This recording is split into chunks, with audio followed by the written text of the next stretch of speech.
Andrea Palais González es licenciada en coreografía por la Escuela Nacional de Danza Clásica y Contemporánea.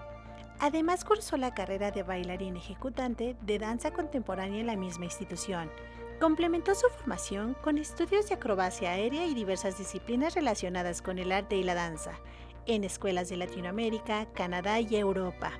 Es cofundadora y coordinadora de Circo de Mente, compañía de circo contemporáneo. También creó el Centro Mexicano de Documentación Circense, DocuCirco, que integra una biblioteca móvil, así como una revista y un sitio web dedicados a la investigación y difusión del arte circense. Forma parte del Sistema de Educación Superior Artística de la Secretaría de Cultura de la Ciudad de México. A lo largo de su trayectoria, ha dirigido importantes eventos, entre ellos las inauguraciones del Festival Internacional de Cine de Guadalajara 2006 y los Festivales Internacionales de Cine de Guanajuato 2009 y 2012, aportando una mirada creativa que enriquece el paisaje artístico del país. Pues aquí estamos con Andrea Palais. Gracias, Andrea. Bienvenida. Gracias por la invitación. Un privilegio. La verdad es que este tema del circo, de la danza, del arte popular es algo muy apasionante y muy universitario. Tú estudiaste un tiempo en filosofía. Exacto, sí. ¿Recuerdas tus tiempos ahí? Claro, sí. Bueno, es que yo era una amante de la filosofía y me encantaba, estaba estudiando al mismo tiempo la escuela de danza. Ajá. Y sentía que me hacía falta como una parte teórica, ¿no? Y entonces ahí fue que entré a Filosofía y Letras acá en la UNAM. Pero después te agarró tu pasión bueno, ¿te entrenaste como en baile contemporáneo? ¿Cómo fue tu carrera? Danza contemporánea, sí. Y después hice la licenciatura en coreografía. Entonces también ya ahí más bien desde la composición coreográfica, crear mis propias obras y todo esto. Y me imagino que de repente ya empezabas a sentirte un poco encerrada en una lógica escolástica de la danza y quisiste liberarte para el circo o me lo estoy inventando la historia. ¿Cómo fue tu paso de la danza contemporánea al circo? Bueno, sucedía que cuando estaba en la escuela como que siempre me gustaba mucho colgarme de cosas, volar, de repente ponerme unos arneses o inventé una escalera en la que quería subir y llegar hasta arriba, ¿no? Después empecé a hacer como cositas, estuve bailando con algunas compañías que investigaban un poco lo acrobático, Asalto Diario AC, por ejemplo, ¿no? Y también un poco lo urbano, la danza vertical. Y bueno, ya cuando yo estuve en la licenciatura en coreografía, que yo ya podía crear y escribir, digamos, con mi propia voz en la escena, pues siempre utilizaba elementos que de alguna u otra manera tenían que ver con lo circense, ¿no? Entonces allí empecé como de hecho, mis maestros me decían, Andrea, pero es que tú estás haciendo circo, ¿no? Y yo decía, bueno, no sé si es circo, pero es lo que yo quiero, era una manera como de metaforizar, ¿no? Lo que te iba a preguntar, o sea, ¿cuál es la línea entre la danza contemporánea, expresiva, compleja, interdisciplinaria? O sea, la danza contemporánea hoy es todo. Y cuando pasas a hacer circo, o sea, ¿quién define, quién decide eso? Pues bueno, terminé así súper bien en la licenciatura en coreografía, pero sí, claro, si yo ahora veo mi espectáculo de titulación, pues sí era tal cual ya un circo, había como tal acróbatas y malabaristas y monociclo y danza aérea y todo, ¿no? Pero bueno, sucede que dentro del arte, tú sabes, ha habido este proceso de colapso, ¿no? Entre las disciplinas, ¿no? Y esta tendencia a lo interdisciplinario. Entonces, efectivamente, dentro de la danza hoy hay un montón de cosas que se pueden hacer, ¿no? Y a mí, por ejemplo, desde el inicio me gustaba mucho la danza teatro. Por ejemplo, así como alguien que para mí ha sido una inspiración total, pues ha sido Pina Bausch, ¿no? Con danza teatro y como todo lo que tiene que ver con lo simbólico y lo metafórico, ¿no? Entonces allí el circo me llevaba a esos lugares donde normalmente el teatro y la danza no llegan, ¿no? Que es justamente la suerte acrobática o este gesto acrobático que logra hacer posible lo imposible, ¿no? Volar, ¿no? Tener un montón de elementos en el aire o un equilibrio precario y todas estas cosas, ¿no? Que, por ejemplo, también me encantaba muchísimo dentro de la literatura el realismo mágico, ¿no? Entonces ahí, ¿no? Veías estas imágenes literarias, ¿no? Que te hacían volar la cabeza literalmente y que yo escénicamente buscaba mucho esas imágenes. El circo juega un papel muy importante en 100 años de soledad. O sea, Gabriel García Márquez, por ejemplo, le da su lugar. Pero, a ver, pero tú no me contestaste la pregunta, Andrea. ¿Cuándo se convierte, cuándo ya lo defines como circo? Cuando hay pelotas en el aire, ya no es danza contemporánea, ya es circo.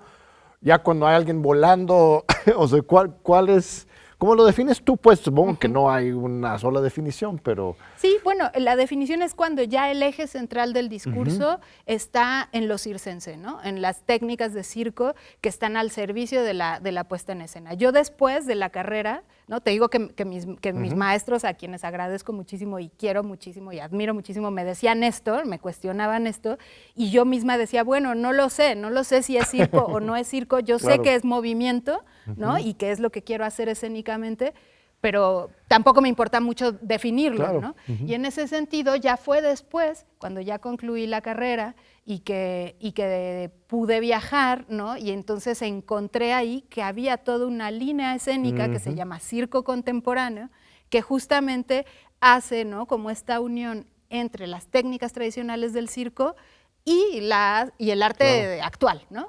Puede ser danza, teatro, música, incluso multimedia o plástica, ¿no? Históricamente hay prejuicio, hasta estigma en contra del circo, significa con lo popular, ¿no? Desde el payaso hasta el enano, hasta los animales, etcétera, tiene como un sabor más popular y por lo mismo muy disfrutable y abierto, pero desde las altas esferas del arte se le desprecia, ¿no? Pero yo veo lo que haces tú y veo que estás rompiendo todos esos esquemas, ¿no? O sea, el circo es simultáneamente un arte muy fina, ¿no? Muy fino, con muchas técnicas, y también tiene esa parte popular y no están en contra uno al lado del otro, ¿no? Exacto, sí. Sí, bueno, mira, eso es bien importante, este tema que tú tocas, ¿no? Sabemos que este concepto de las bellas artes, pues es un concepto creado en Europa, ¿no? En un contexto histórico en el siglo XVIII, ¿no? Perdón, en el siglo XVII, ¿no? Que finalmente tiene como esta visión de los mejores y los peores, ¿no? Lo bello y lo no bello, lo popular y lo elitista, ¿no? Lo que le llega a las altas esferas del poder, ¿no? Y entonces allí comienza esta como separación. Pero bueno, las artes circenses tienen su origen con todas las artes, ¿no? Las artes, la danza, el teatro, la música, la plástica, tienen su origen con los orígenes de la cultura, con los seres humanos, ¿no? Con el origen de los seres humanos. Las suertes acrobáticas y el juego con los elementos e incluso el juego con otras especies animales, eso se ha visto en todas las culturas desde sus orígenes, en todo el planeta, ¿no? Entonces, ¿qué pasa? Que llega este momento en donde se separa lo bello de lo popular y las artes circenses pues quedan fuera, ¿no? Después ya el concepto de circo como tal, ese concepto que surge de nueva cuenta en Europa, ¿no? en el contexto de la revolución industrial, ¿no? En Inglaterra, en Francia, y bueno, ya de ahí que se difunde, ¿no? Para toda Europa y para el mundo. Ese concepto ya dentro de un escenario circular, ¿no? Donde la acrobacia ecuestre juega un papel fundamental y todo eso, que es lo que hoy llamamos circo como tal, ¿no? Que es el circo clásico. Bueno, pues eso ya es otra cosa, ¿no? Pero las artes circenses, lo que corresponde al universo de los circenses, es algo muy antiguo y es algo que finalmente sí es necesario que hoy por hoy, ya en esta deconstrucción del concepto de bellas artes, pongamos de nuevo sobre la mesa como un arte con mayúsculas y bello. Claro. A ver, A ver, lo que pasa es que estoy de acuerdo con eso, nada más que hay que también ejercer la autocrítica. Dentro del circo, históricamente, también hay elementos pues, racistas, clasistas, elitistas, ¿no? O sea, la burla a gente de otro color, ¿no? A los chaparritos, a los gordos, ¿no? En fin, al tamaño y los colores de los cuerpos, ha sido una parte central del circo, ¿no? Es que entonces, es curioso. ¿cómo han luchado ustedes contra esa misma pues, colonialismo interno dentro del circo? Claro, eso es un tema muy, muy interesante y bien bonito que tocas, porque no todo el circo ha sido así. El circo norteamericano sí. El circo norteamericano ha tenido esta cuestión, el sideshow, ¿no? Y toda esta cuestión que tiene que ver con la estigmatización, con la burla, ¿no? Con todo este rollo. Sí, por supuesto, eso ha estado en ese circo. Pero, por ejemplo, si hablamos del circo ruso, ¿no? Planteaba desde sus inicios como esta cuestión de ser un espacio humanista, en donde se ponen por encima de los valores más importantes de los seres humanos, donde no hay nadie mejor ni peor, donde todos valemos lo mismo y donde hay que elevar este nivel ético dentro de lo estético del circo. Pero tienes toda la razón en señalar este punto del colonialismo, porque sí, el circo como concepto que conocemos actualmente en esa carpa o en esos espacios así, sí tiene ese origen, sí, te decía, en el seno de la revolución industrial y con toda esa lógica también y contexto, ¿no? Pero dices que sobre todo el circo norteamericano, estadounidense, es muy interesante. Hay una tradición, otra rusa entonces, más democrática, más humanista. Exacto. ¿De cuándo se origina o quiénes son los grandes cirqueros rusos para ubicarlos? Y por ejemplo, algo que pasó que fue muy interesante y que tiene que ver con el otro tema que estábamos hablando del circo como arte, al triunfo de la revolución bolchevique, una de las primeras cosas que hace la revolución es instaurar las escuelas superiores de arte. Y dentro de ellas, por supuesto, estaba la danza, estaba el teatro, estaba la música y estaba el circo. ¿No? Y entonces ahí, dentro de ese trabajo pedagógico, metodológico para desarrollar esas escuelas, bueno, en particular la escuela de circo, integró dentro de los saberes las matemáticas, la filosofía, la historia, ¿no? Y por supuesto todas las otras artes también. Y dentro de eso vino ese desarrollo filosófico, ético-filosófico de el circo como ese espacio donde se ensalzan, ¿no? Se enaltecen los valores más valiosos de la humanidad, ¿no? Qué lindo, no solamente es una tradición rusa, sino comunista.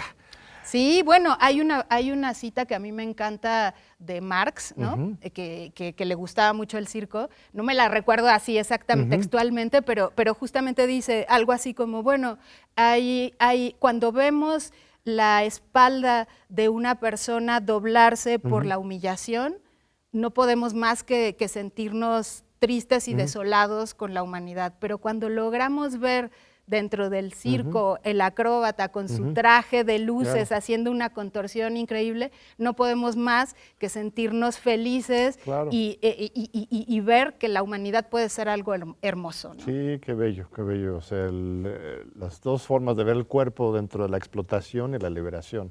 ¿Algo de eso queda hoy en Rusia? O sea, si vas a Moscú o San Petersburgo, ¿puedes ver ese tipo de circo humanista hoy día?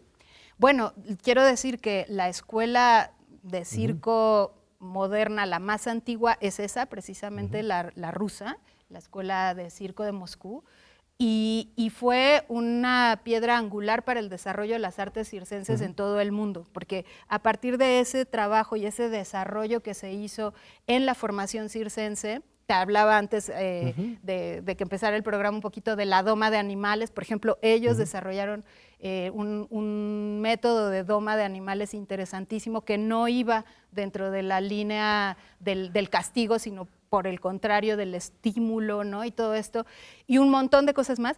Y gracias a ese desarrollo que hicieron metodológico, pedagógico, es que después un montón de maestros de la escuela rusa fueron a muchas otras escuelas en todo el bloque comunista, ¿no? Pero también, por ejemplo, en Francia, que es, digamos, la cuna del circo contemporáneo. Después eso se mudó también hacia Canadá, por ejemplo, y todo el mundo conoce Cirque du Soleil, pero, digamos, esta base de lo que hizo la escuela rusa para el mundo ha sido fundamental. Fantástico, estás tocando muchos temas, quiero mencionarlos todos.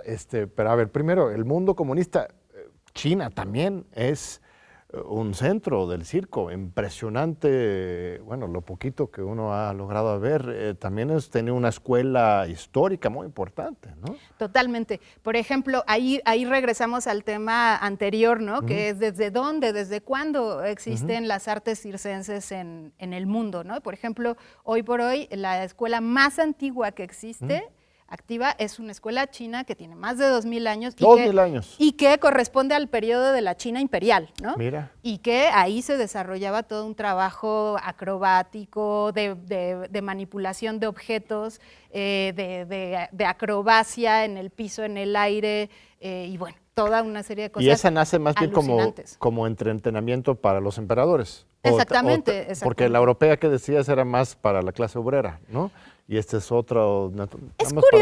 Es curioso porque el circo siempre ha estado por todos lados. Y por ejemplo, en el circo europeo, primero que nada surge para la aristocracia. De hecho, los primeros circos no eran circos itinerantes, eran espacios fijos, ¿no? Como el Cirque d'Hiver y estas cosas, eran como hipódromos, ¿no? Que eran, digamos, una estructura arquitectónica construida fija y a la que iba pues la aristocracia. Después, en este contexto de la revolución industrial y esta cuestión de los movimientos en barco, en tren y cuestiones así, empiezan a crear las carpas que son itinerantes, ¿no? Y entonces empiezan a ir hacia todos lados y ahí empieza un poco más a popularizarse y se convierte en el espectáculo más grande del mundo, ¿no? Y entonces sí, ahí ya llegan todo el mundo y bueno. ¿Y en China tienen las mismas características o en no China, tanto? En China la escuela era la escuela imperial, claro. ¿no? Que era principalmente para las altas élites. Y hasta la fecha hoy todavía siguen haciendo circo en China, ¿o no tanto? La escuela de China es impresionante. O sea, lo que hacen hoy por hoy los chinos es alucinante, es increíble, ¿no? Literal, increíble. Y hay varias escuelas, alrededor de China, y tienen, como funcionó también en Rusia, bueno, en la ex Unión Soviética, que eran como las diferentes escuelas alrededor del territorio, pero que funcionaban como una empresa estatal, ¿no? Y entonces los artistas de ahí pertenecen a esa empresa del Estado y giran allí y giran fuera de. Pues qué interesante. Y ahora ya tenemos nuestra Federación de Circo de México y ahorita vamos a hablar de eso, regresando de esta breve pausa. No se vayan, vamos a seguir hablando con Andrea Peláez, gran bailarina, artista y promotora del circo en México, en el mundo. Aquí te esperamos. Continuamos aquí con Andrea Peláez, gracias a nuestro público, gracias, estimada Andrea. A ver, acabamos de inaugurar entonces, ahora en enero, la primera Federación Mexicana de Circo. ¿No existía nada antes o algo sí existía o cómo está? No, esto es así una cosa novísima, ¿no? Es una organización que surge justamente de esta necesidad de encontrarnos, todas las personas que nos dedicamos a hacer artes circenses de alguna manera. Sabemos que México, bueno, tiene una diversidad cultural y artística impresionante y dentro de ello, bueno, en las artes circenses pasa un poco lo mismo, ¿no? Y entonces hablamos de que hoy en México, por ejemplo, bueno, pues están activas un montón de compañías de circo clásico, familias que viajan con sus carpas de circo y que tienen generaciones y generaciones, ¿no? de ser dedicados a esto, pero al mismo tiempo está la gente como yo, que vengo del circo contemporáneo y que no somos de familia de circo y que nos dedicamos a ello desde las artes, digamos, escénicas y todo esto, pero también hay gente que hace circo social, que es súper interesante, ¿no? Que es una manera de trabajar con comunidades que ayudan, gracias a las bondades del circo, ¿no? A estas cualidades intrínsecas, por ejemplo, de trabajo en equipo, de promover la solidaridad, del aprendizaje a través del juego, en fin, ¿no? Para poder trabajar desde, por ejemplo, la reconstrucción del tejido social, ¿no? La promoción de la cultura de paz, ¿no? Y un montón de la salida de las adicciones, ¿no? También hay gente que se dedica al circo solamente como una cuestión eminentemente deportiva, porque el circo pues es ese espacio de intersección entre las artes y el trabajo de alto rendimiento con el cuerpo, ¿no? Claro. Por otro lado, y esto también hablando un poquito de los sectores, ¿no?, que conforman a la federación, también hay gente que se dedica a la investigación circense, Claro. y que ha descubierto y que ha hecho unas investigaciones increíbles, por ejemplo, de todo el pasado ancestral que este territorio tiene en cuanto a la cultura acrobática, ¿no? Es lo que te iba a decir, tenemos una historia muy rica, no creo que lo llamaban circo, ni hoy podríamos llamar circo a los voladores de Papantla, pero sí tenemos un talento especial, un arraigo de este tipo de actuaciones, ¿no? Sí, totalmente. O sea, para dar un ejemplo, ¿no? Entre las cosas, entre las maravillas que se llevó Cortés a mostrar a los reyes católicos de España, había una troupe, entre comillas, ¿no? Un grupo de antipodistas, ¿no? Bueno, de los antiguos mexicanos, y el antipodismo es esta técnica de hacer manipulación con los pies, ¿no? Objetos con los pies. Y ellos tenían estas prácticas. También hacían prácticas acrobáticas, también hay vestigios de juegos malabares y de todas estas cosas. Por supuesto, los voladores, ¿no? Y todo esto, bueno, formaba parte del universo. O sea, por eso hablo del universo de los circenses, ¿no? Claro, por supuesto, como tú lo has dicho muy adecuadamente, no se le puede llamar a eso circo, pero sí es una manifestación que sí se puede encuadrar dentro del universo de los circenses en cuanto a tradición acrobática, ¿no? Y bueno, y un poquito hablando de eso y de las investigaciones, decir que en México esta cuestión que viene de antaño, pues nos lleva a que hoy por hoy, por ejemplo, los voladores mexicanos, los trapecistas de vuelo mexicano, son reconocidos a nivel internacional como a los niveles más altos. O sea, este año en el Festival de Monte Carlo, que es así como el festival más importante de circo clásico en el mundo, ganó una troupe mexicana de trapecistas voladores, los Flying Fuentes Gasca. Qué lindo. La princesa Estefanía de Mónaco les aplaudió de pie. ¿Cuándo fue esto? Acaba de ser, hace 2 semanas. El 19 de enero. Mira, bueno, noticia muy importante, no sé cuántos hayan enterado, pero como ganar las Olimpiadas, ¿no? Literal, es como ganar las Olimpiadas. Pero además no solo eso, el año pasado ganó otra troupe mexicana, la de los Caballero, el primer lugar, el payaso de oro, el clown de oro. Eso es increíble. Pero no solo eso, ¿no? Sino que antes el primer cuádruple salto mortal lo hizo un mexicano, de los Vázquez, ¿no? Oye, pero es para que la presidenta les entregue bueno, no se entrega las llaves del país, pero la jefe de gobierno las llaves o el reconocimiento más importante del Estado mexicano, insisto, hay que proyectarlos hay con que ¿no? promoverlo. ¿Por qué? Porque sin duda el arte circense forma parte fundamental de la identidad nacional, ¿no? Desde antes de la llegada de los españoles. Durante el periodo colonial también hay unos vestigios interesantísimos de grupos itinerantes de artistas y saltimbanquis que además eran una mezcla muy loca, ¿no? Entre criollos, indígenas, negros, mulatos que andaban viajando y que andaban itinerando por toda la Nueva España, ¿no? Haciendo algo que podría reconocerse hoy como parecido a algo de los circenses, o incluso en estas cuestiones de la apropiación de algunos rituales y cuestiones fiestas patronales y todo esto, ¿no? De este sincretismo religioso, también existen estas formas acrobáticas que se presentan allí, ¿no? Y el payaso, ¿qué onda con los mexicanos y los payasos? Yo creo que, no sé si hay otros países, pero México tiene una historia muy particular, muy profunda, de reconocimiento, de interacción con los payasos. ¿De dónde viene eso? ¿Qué papel juega en nuestra cultura? ¿Lo tienes ahí Pues ubicado? Mira, los payasos son eso, ¿no? O sea, bueno, no sé, alguna vez leí un libro de Gabriel Weiss que hablaba de la enfermedad ritual, ¿no? Y de la figura del payaso, ¿no? Como esa entidad que encarna los vicios, ¿no?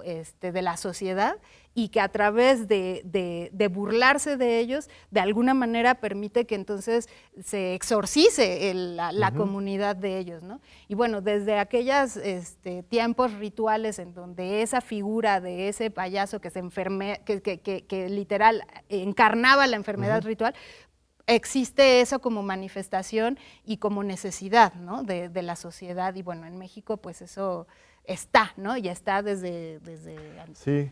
A ver, entonces el circo tiene que ver con acrobacia, payasos y también, bueno, antes, animales. Lo mencionaste de paso en la sección anterior, pero me parece muy interesante porque en realidad los animales eran el primer atractivo durante mucho tiempo para algunos. Yo recuerdo llevando a mis hijitas muy chiquitas, 4, 5, 6 años, emocionadísimas de ver al tigre, a diferentes tipos de animales que estaban ahí en el circo, y de repente llega una prohibición pues absoluta, porque efectivamente había mucho abuso animal, los elefantes, en fin, una cosa impresionante, era lo más importante. Y ahora ya se eliminan los animales, por lo que te escucho, quizás no es la única solución, igual había otra opción de a partir de esa escuela rusa, tener una incorporación de los animales más de respeto, iba a ser humanitario, pero no sería humanitario, sería animalitaria, ¿no? Pero pues tratarlos como actores, ¿no? Claro. No como, no someterlos, sino que participaran plenamente. Pero en México tomamos la ruta de prohibición absoluta, y supongo que esto habrá pues generado una crisis en la industria pues de los circos. No sé si todavía siguen acudiendo tantas familias a los circos ahora sin los animales. Y por otro lado, pues supongo que los animales están felices porque pues sí han escapado de una cárcel ahí. ¿Cómo ves esta situación? Mira, es un tema bien polémico. Yo soy vegetariana. A mí la verdad es que todo el tema del maltrato animal es algo que me preocupa mucho, ¿no? Pero lo que es una realidad es que los seres humanos han abusado de los animales en todos los campos de acción, ¿no? Si hablamos de la medicina, si hablamos de la cosmetología, si hablamos de la industria alimentaria, si hablamos de absolutamente todo, ¿no? Donde hay una relación entre humanos y animales, siempre ha habido una relación de abuso y de maltrato.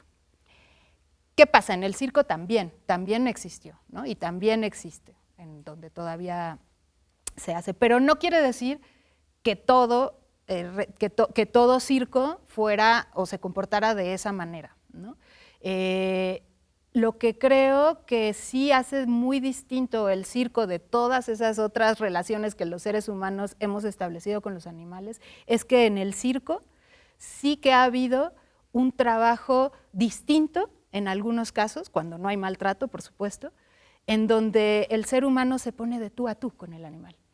Y donde se rompe también esa barrera entre especies y donde es capaz el ser humano de comunicarse y de desarrollar y de crear con los seres humanos. Y eso no lo ves en ninguna otra de las relaciones que los seres humanos hemos tenido con los animales. Yo te voy a relatar brevemente un acto que a mí me conmovió muchísimo con una osa, ¿no? Y era de un ruso que había trabajado con una osa en donde lo que tú veías como primera cosa era la osa aparecer sin ningún tipo de cadena, ni de látigo, ni de absolutamente nada, con una alfombra, ¿no? Que ella solita desplegaba, después había una cuerda floja y la osa hacía un acto solita de cuerda floja, haciendo cosas que ya para un ser humano es complejísimo, se paraba de manos en la cuerda floja, bueno, hacía de todo. Y después ella presentaba al entrenador. Y después hacían un número de mano a mano. Jamás sacó un látigo, jamás golpeó a la osa entrenador, absolutamente nada. Y al final daban las gracias juntos. Y tú veías y sentías a la osa, pero te lo juro, yo lo recuerdo y recuerdo que cuando lo vi lloré de la emoción porque era una cosa increíble, ¿no? Entonces, eso eso es terrible que desaparezca. Y ahí lo sé de cierto que no había maltrato ni mucho menos. Aquel artista se llamaba Anatoly, y uno de mis maestros queridos rusos que daban clases aquí en México, el maestro Anatoly Lukachev, era amigo de él y me contaba, ¿no?, que efectivamente la osa vivía con el domador, ¿no?, y no estaba de ninguna manera sometida a ningún tipo de maltrato. Y tenía que ver justamente con que habían desarrollado esta metodología desde el conductismo para trabajar con los animales. Con esto quiero decir que dentro del circo esta relación con los animales es maravillosa y era una posibilidad única, increíble, de poder mostrar a muchísima gente la realidad de otras especies, que hoy por hoy sí que es una gran pregunta, ¿no? ¿Qué está pasando con los animales? Los que están en peligro de extinción, los que están en sufrimiento total, pero ¿cuántos zoológicos hay? Y cómo sufren ahí, ¿no? ¿Y por qué nadie se pregunta por eso? ¿Y por qué nadie no? Cuando muchas veces en el entorno de un circo el animal pues tampoco es que sufre de esa manera, ¿no? Y tampoco es que está solo y tampoco está maltratado. O pensemos en las mascotas, perritos o gatos, que obviamente hay dueños que maltratan a sus perros o a sus gatos, pero hay otros que tienen justamente esta relación de tú a tú, ¿no? Hasta los consideran hijos, etcétera. O los caballos, ¿no? Que claro, es duro el entrenamiento, domar un caballo, pero una vez que esté entrenado hay una sinergia muy fuerte entre el jinete y el caballo y hacen todo tipo de maromas y de ejercicios y de competencias. Y claro, también hay quienes maltratan a sus caballos, pero hay esa posibilidad de sinergia entre especies, ¿no? Absolutamente, y eso es como súper interesante, ¿no? Y que sería una pena que desaparezca. Entonces yo creo que más que una prohibición, lo que tendría que haber sucedido es una regulación, ¿no? Y una revisión de cómo se está trabajando con los animales, qué animales sí, qué animales no, cómo, cuándo, cómo se van a mover y todo esto. Lo que fue realmente una pena es que esa ley de prohibición en México se hizo muy al vapor, sin haberse profundizado las implicaciones que eso tenía.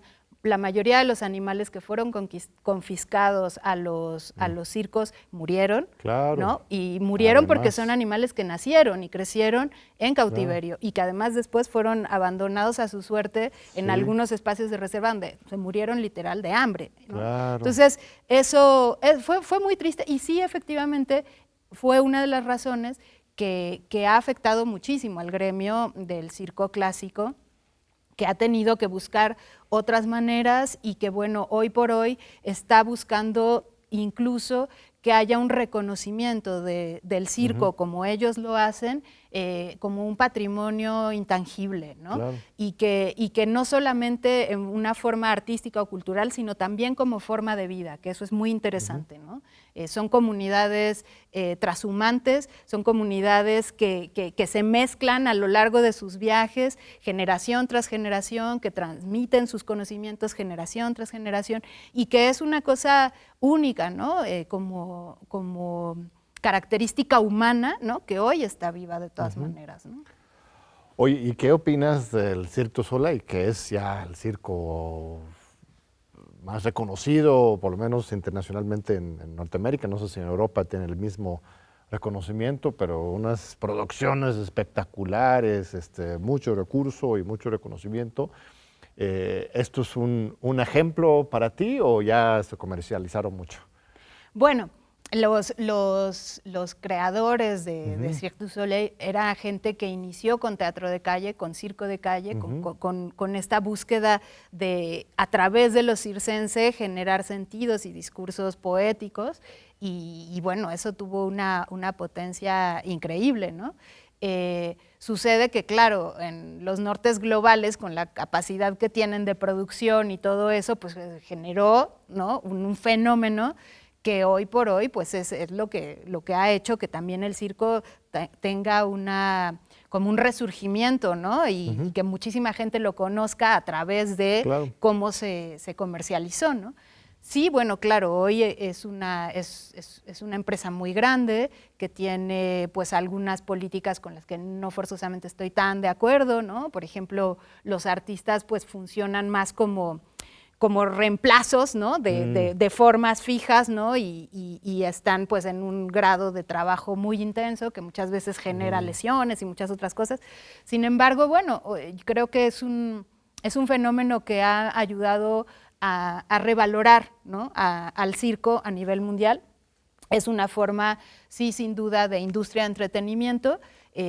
Hay otros tipos de circo que a mí me gustan más, ¿no? Que tienen que ver, sí, también con esta vinculación entre las artes y las artes tradicionales del circo, pero que también buscan más como una voz particular, ¿no? Digamos que a lo mejor si pudiéramos hacer como un símil con la industria del cine, como que Cirque du Soleil sería como el cine de Hollywood y de pronto hay otras propuestas que son más como de cine de autor, ¿no? Claro, entiendo. Y además el asunto comunitario, entiendo, es importante. Si es una empresa que, como dices, tiene partes, bueno, te lastimas y ya te reemplazo con otro gimnasta y punto, que yo busco el lucro y bueno, el circo tradicionalmente es una comunidad que viaja, que no tiene todo este elemento y también la visión artística y el compromiso con la sociedad, en fin, lo entiendo bien. Y que también un poco tiene que ver ahora con que el Cirque du Soleil es una cosa que es prohibitiva para muchísima gente, o sea, los costos de los boletos para entrar a verlos son carísimos. O sea, casi como Bad Bunny, ¿no? Así. Exacto, ¿no? Entonces, bueno,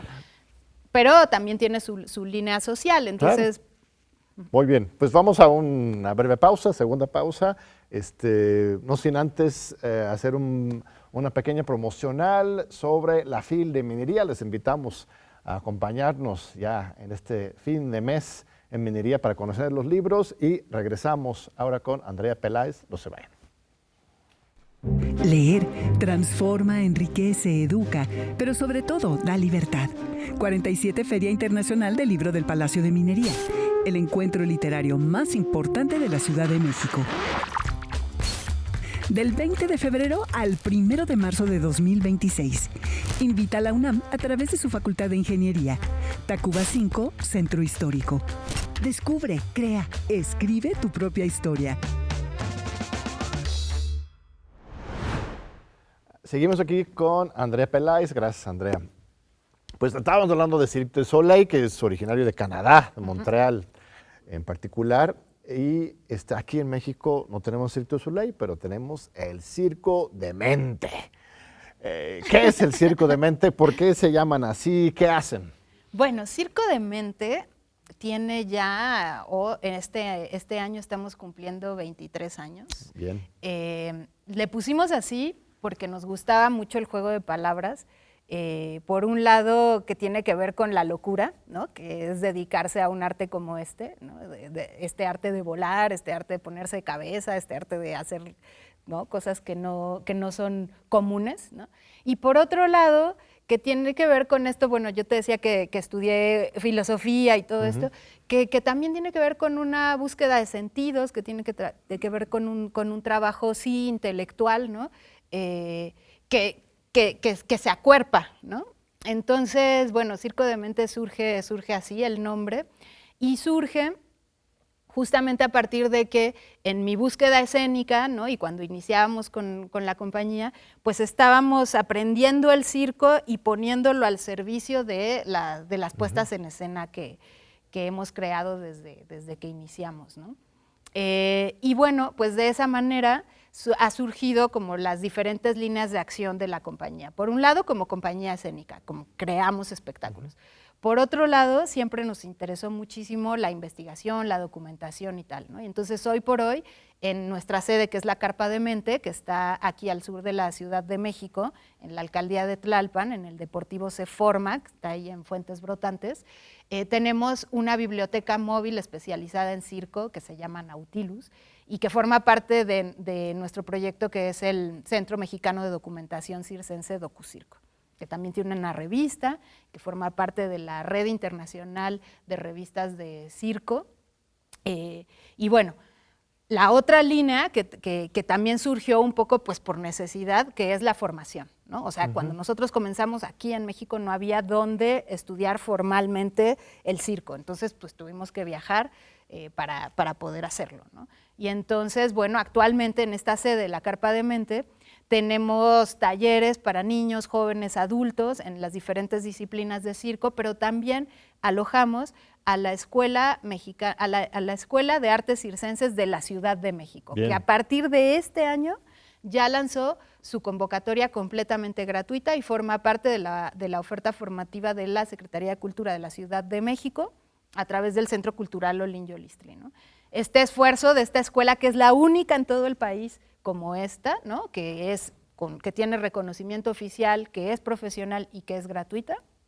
Es un esfuerzo que tiene muchísimos años, desde que iniciamos teníamos ese sueño de que existiera la escuela de circo y bueno, fue un esfuerzo colaborativo. Ya es una licenciatura. Es como una tal, licenciatura. ¿no? Porque Sí. una cosa son los talleres y las actividades que ofrecen, pero ahora ya existe oficialmente una licenciatura, te titulas con el mismo nivel de reconocimiento que en cualquier otra escuela de alguna otra arte o incluso de filosofía o ciencia política. Sales como licenciada en circo. Tal cual. Sí, tenemos cinco opciones terminales, 5 licenciaturas. Una es de acrobacia de piso, la otra es de malabarismo, la otra es de equilibrismo, la otra son técnicas aéreas y la otra es la de herramientas del humor. Qué bien. ¿Y cuándo es la claro. convocatoria para ya dejarla sentada En aquí? este mes tiene que salir la convocatoria, así que por ahí estén. Y como tienes que ya súper saber circo. Claro, para debes de entrar, tener un o- antecedente, sí, sí. O sea, ¿hay un concurso de oposición Es un- ahí o cómo Es entras? se hace un proceso de selección. La idea es que la gente que quiera ingresar a esta licenciatura, bueno, sí ya tenga un bagaje, puede ser no forzosamente ya como demasiado en lo circense, pero sí por lo menos en danza, en teatro o en alguna cuestión deportiva, ¿no? Como el trabajo con el cuerpo es fundamental, Claro. entonces sí es necesario tener estos antecedentes. Pero bueno, hacemos un proceso de selección de un mes en donde se hace un curso propedéutico, Bien. donde se dan todas las clases y entonces ahí se va haciendo un diagnóstico, ¿no? de las cualidades, de las aptitudes y bueno, también las chicas y los chicos pueden ver un poquito cómo es la dinámica y también reconocerse si es algo que les interesa como profundizar. La carrera dura 3 años y es 1 año de tronco común y 2 años de especialización, de tal suerte que cuando concluyen, concluyen con un acto, ¿no? Un ¿Ya es la acto- nueva generación? ¿La primera generación más bien? No, ya ¿Ya hay llevamos varios? 3 generaciones egresadas, Mira. ya tenemos alumnos titulados y bueno, esta vez a lo que me refería es que este año es la primera vez que es gratuita, porque Ok. antes lo que hicimos fue que se realizó este esfuerzo colaborativo para el diseño de los planes de estudio entre Circo de Mente, con nuestro expertizaje dentro del circo, y el equipo pedagógico del Centro Cultural Olin-Yolistli. Nosotros ya habíamos hecho un plan de estudios, llegamos, lo presentamos a la Secretaría de Cultura de la Ciudad de México, les dijimos, hay que hacer la escuela de circo, a ellos les pareció súper interesante, esto sucedió más o menos alrededor de 2014, estuvimos trabajando, nos dijeron, sí, de acuerdo, vamos a trabajarlo en conjunto con el Centro Cultural, ese plan de estudios que nosotros teníamos, para que entrara dentro de los parámetros y de las formas del sistema de formación de la Secretaría.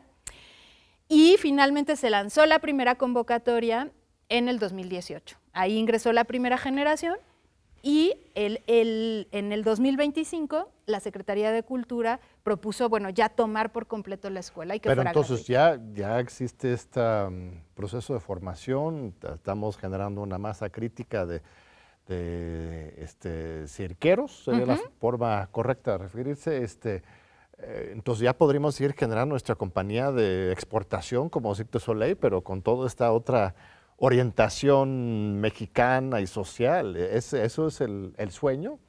Pues mira, yo creo que debe haber no una, sino varias, ¿no? Así Claro. como sucedió en la Unión Soviética, en la ex Unión Soviética, o como sucede en Francia, o como sucede en los países en donde se ha reconocido al arte circense como arte, con mayúsculas, ¿no? Pues México es un país muy vasto, ¿no? Entonces tiene que haber escuelas en todo el país, a todos los niveles, porque además, igual que la música, igual que la danza, es algo que se inicia desde tempranas edades, porque hay que desarrollar las habilidades y hay cosas que suceden en ciertos periodos de desarrollo del cuerpo. Claro que se puede hacer algo cuando eres más grande, pero es mucho mejor si empiezas desde más pequeño, si lo encuentras tu misión cósmica cuando eres un poco más chico, ¿no? Entonces, bueno, creo que debe de haber eso, ¿no? Como varias escuelas en los diferentes niveles y que además respondan también a las necesidades de cada una de las zonas, ¿no? En donde se desarrollan y a las cualidades, a las características.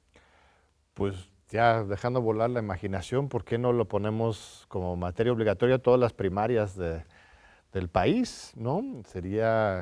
Es que me parece que nuestra forma de entender de repente la educación física y el arte sigue siendo muy del siglo XIX, ¿no? Y de Europa además, y aquí estamos en México con este tipo de tradición tan diversa que podría ser simultáneamente esa educación artística, gimnástica, física, es tan integral que me parece, ¿no? Podría tener ese papel, ¿no? Claro, tendría que ser, porque además de todo, sí estamos viendo, y eso digo, me ha tocado verlo, ¿no? A lo largo del tiempo que llevamos en esta aventura de Circo de Mente, que te decía, pues tiene estas líneas de acción, y sí ha habido un cambio, digamos, en estos 23 años en cómo se van desarrollando las generaciones, las niñas, los niños, los jóvenes, ¿no? Y por ejemplo, hoy por hoy, pues sí vemos una crisis importante en el desarrollo de las habilidades físicas, ¿no? Esta cuestión, esta tendencia hacia las pantallas, ¿no? Hacia el sedentarismo, la cuestión de la alimentación, en fin, todas estas cosas sí que han influido de manera muy importante en cómo se van desarrollando las niñas, los niños, los jóvenes. Entonces, el arte circense tiene esta cualidad hermosa que te enamora, ¿no? De practicar, de hacer, porque estás jugando, pero al mismo tiempo estás empoderándote, desarrollando tu cuerpo, tus capacidades expresivas, ¿no? Creativas. Además, físicas. abre un panorama muy interesante con respecto a las relaciones y la mezcla de género y de los sexos, porque pues rompes con lo del fútbol para los niños y el ballet para las niñas, ¿no? Y aquí es un espacio maravilloso ¿no? de confusión creativa, ¿no? Y de que cada quien puede tener diferentes papeles y hacer diferentes cosas, ¿no? Absolutamente, sí, y también esto justo los roles de género, ¿no? O sea, cuando tú entras al circo, bueno, para poder ser trapecista tienes que ser bien fuerte, ¿no? Y para nada la imagen de la princesa, qué sé yo, ¿no? O sea, tienes que empoderarte y vas además a romper esos límites del miedo, ¿no? De la inacción, de la incapacidad, y eso es fundamental hoy por hoy, ¿no? Un poco como regresando a esto que decía, a la cita de Marx, ¿no? Volver a confiar en que los seres humanos somos capaces de hacer cosas maravillosas, ¿no? Ante esta situación mundial en donde vemos tanta barbarie, ¿no? No, pues me has convencido, Andrea. Ya no sé si el público, pues, supongo que también, porque la verdad es que nos has enseñado una increíble complejidad y profundidad de este arte, deporte, expresión corporal y humana que es el circo. ¿Qué hay que hacer, pues? ¿Qué recomendaciones tienes tú de políticas públicas más allá de, bueno, claro, las escuelas? ¿Podemos hacer más para apoyar esta práctica, este arte? Claro, yo creo que, bueno, lo primero está el reconocer, ¿no? Reconocer que México tiene un pasado, un presente y por lo tanto un futuro dentro de las artes circenses muy vasto, muy rico, maravilloso, ¿no? Y entonces, pues bueno, al reconocerlo, pues abrir esos espacios institucionales que se dediquen particularmente a desarrollar estos planes, ¿no? De desarrollo dentro del arte circense. La Federación Mexicana de Circo justo tiene esta misión, ¿no? Como poder coadyuvar en esa tarea, ¿no? De decir, aquí estamos, hacemos tantas estas cosas, hay tantas realidades al respecto y proponer este tipo de cosas. Por ejemplo, en Colombia es súper interesante. Hace poco acabo de estar por allá, me invitaron a dar unos cursos del Ministerio de Cultura de Colombia, particularmente al área de circo. Y Colombia, ¿qué hizo? Colombia ya reconoce dentro de su Ministerio de Cultura un área de circo. Esto en México todavía no existe, ¿no? Allá está la danza, el teatro, la música, la literatura y está el circo también, ¿no? Acá tendríamos que tener eso, ¿no? Y entonces eso, más aparte como que a los niveles locales, al nivel federal, pues haya una relación, que se puedan también desarrollar planes de estudio a los diferentes niveles, ¿no? De educación, que por supuesto tiene que haber una inversión en infraestructura, ¿no? Para las escuelas, pero no solo para las escuelas, sino para foros, ¿no? Que existan redes de festivales, que haya apoyo también a las familias de circo tradicional que llevan ya sus circos, que ya están con su infraestructura itinerante y que haya facilidades en cuanto a permisos para que se puedan presentar.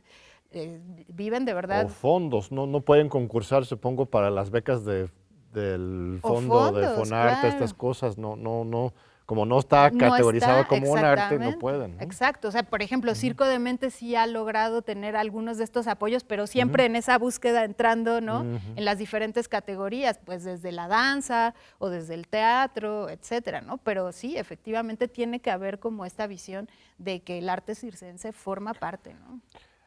Bueno, un miedo quizás de mamá o de papá pensando en un niño que va a meterse en este tipo de prácticas, no es muy peligroso comparado con pues, la gimnasia o el ballet o el fútbol. ¿No sería eso una preocupación, el peligro que se puede lastimar a los niños si de repente masivamente empezáramos a hacer esto? Bueno, sin duda, una de las fascinaciones del circo es justamente el riesgo, ¿no? Y ahí es verdad que hay un riesgo latente, ¿no? Pero justamente porque trabajas con el riesgo, también trabajas con la prevención, ¿no? Y trabajas con el cómo vas a confiar tú en tus capacidades, en tus posibilidades y cómo vas a garantizar que los espacios y las formas en las que lo vas a desarrollar van a ser seguras. Claro, a lo largo de la historia del circo ha habido un montón de accidentes y todavía a la fecha sigue habiendo, pero hay también todo un trabajo, ¿no? En ese sentido de desarrollo de sistemas, de formas, justamente en la FEMEC, en la Federación Mexicana, hay toda una representación, ¿no? De gente que se dedica a las técnicas de seguridad y rigging, ¿no? Que permiten prácticas seguras, buenas prácticas, que van a bajar lo más posible la incidencia de algún tipo de accidente y todo esto. Pero algo que pasa muy interesante, y te lo digo porque mi técnica dentro del circo son las técnicas aéreas, ¿no? Y yo pues me entrené y estuve practicando. ¿Te has lastimado feo alguna vez? Alguna vez me he caído y sí ha pasado esto, pero justamente pasa que cuando trabajas con el circo, trabajas esta noción de que el miedo también es un aliado si no te paraliza, ¿no? Si logras también entender cuál es ese sentido del miedo como una alerta, como algo que te ayuda a estar presente con tus 5 sentidos y a desarrollar las capacidades que vas a necesitar para poder suspenderte, para poder hacer un giro, para poder hacer un salto, y que entonces esta segunda naturaleza y este saber corporal que desarrollas te permite hacerlo con total seguridad, ¿no? De tal manera que no te va a pasar nada, y yo estoy aquí entera, completa, ¿me entiendes? Bueno, o sea, gracias. entonces sí, y así como yo, muchísimos, ¿no? Entonces, claro, digo, la vida es riesgo, ¿no? A fin de cuentas. Y sí, por supuesto, los deportes y por supuesto las artes que involucran el cuerpo tienen esta cualidad, pero particularmente con el circo te entrenas para eso, Sí. ¿no?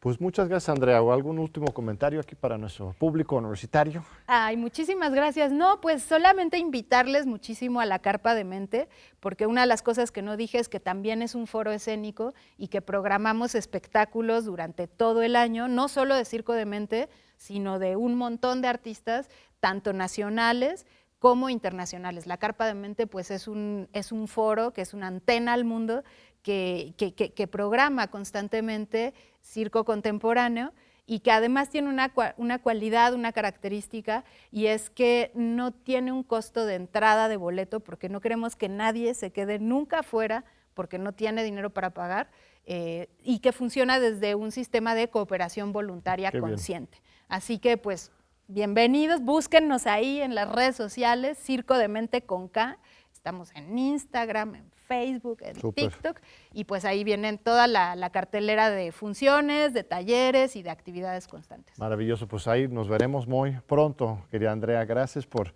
venir aquí a TV UNAM y gracias a nuestro público tan amable por estar fiel con nosotros todos los domingos a las 7:30 de la noche aquí en los días por la democracia de TV UNAM, y les invitamos a seguir nuestras redes sociales de TV UNAM, del PUEDS UNAM, y estamos ya muy pronto por iniciar la FIL de minería y ahí les esperamos. Nos vemos aquí también en TV UNAM en 8 días. Cuídense mucho.